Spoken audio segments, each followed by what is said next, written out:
السلام علیکم دوستو، کیا آپ جانتے ہیں کہ محرم وہ واحد مہینہ ہے جس سے نبی کریم صلی اللہ علیہ وسلم نے اللہ کا مہینہ فرمایا؟ آخر اس مہینے میں ایسا کیا راز ہے جو اسے اتنی عظمت عطا کرتا ہے؟ محرم اسلامی سال کا پہلا مہینہ ہے اور ان 4 مقدس مہینوں میں شامل ہے جن کی حرمت کا ذکر اللہ تعالیٰ نے قرآن کریم میں فرمایا ہے۔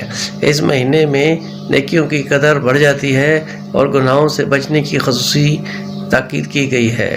اسی مہینے میں یوم عاشوراء آتا ہے جس دن اللہ تعالیٰ نے حضرت موسیٰ علیہ السلام اور ان کے ساتھیوں کو فرعون کے ظلم سے نجات عطا فرمائی، اور پھر تاریخ اسلام کا وہ دردناک باب بھی اسی مہینے میں رقم ہوا جب 10 محرم سن 61 ہجری کو میدان کربلا میں حضرت امام حسین رضی اللہ تعالیٰ عنہ اہل بیت اور ان کے وفادار ساتھیوں نے حق، صبر اور دین کی سربلندی کے لیے عظیم قربانی پیش کی۔